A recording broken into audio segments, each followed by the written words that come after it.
Hello friends, কেমন আছো সবাই? এই গরমের মধ্যে আশা করি সবাই সুস্থ ও ভালো আছো। যা প্রচণ্ড গরম পড়েছে, এখন শুধু মন চায় ঠান্ডা ঠান্ডা খেতে, কি তাই তো? কিন্তু আজকে আমরা কিছু বানাবো না, আমরা আজকে প্রাকৃতিক কিছু ঠান্ডা জিনিস খাবো। তো সেই জন্য দেখো, গাছ থেকে তাল পেড়ে আনা হয়েছে। ঘুম থেকে উঠে বিকালে বসে পড়েছি তাল কাটতে। দা বা কাটারিতে কিছু কাটতে আমার খুব ভয় লাগে, যদি কাটতে গিয়ে আমার হাতে পড়ে হাত কেটে যায়, তাই বটিতেই কাটছি। আর তাল এই সময় যথেষ্ট তালটা প্রেসার দিয়ে কাটতে খুব সহজেই কেটে গিয়েছিল, কিন্তু যেহেতু দেখা যাচ্ছিল না বলে বা ভালোভাবে বোঝা যাচ্ছে না বলে, সেই জন্য আরও একবার কাটলাম। দেখো, শ্বাসগুলো হাত দিয়ে তুলতে অনেক সমস্যা হয়, তাই একটা ছোট চামচ নিয়ে শুরু করেছি খেতে।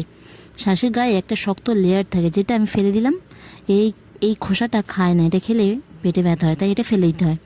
একদম নরম শ্বাস তো তুলতে একটু অসুবিধা হচ্ছিল, কিন্তু যাই হোক, অনেক কষ্ট করে তুললাম, তা আবার পড়ে গেল।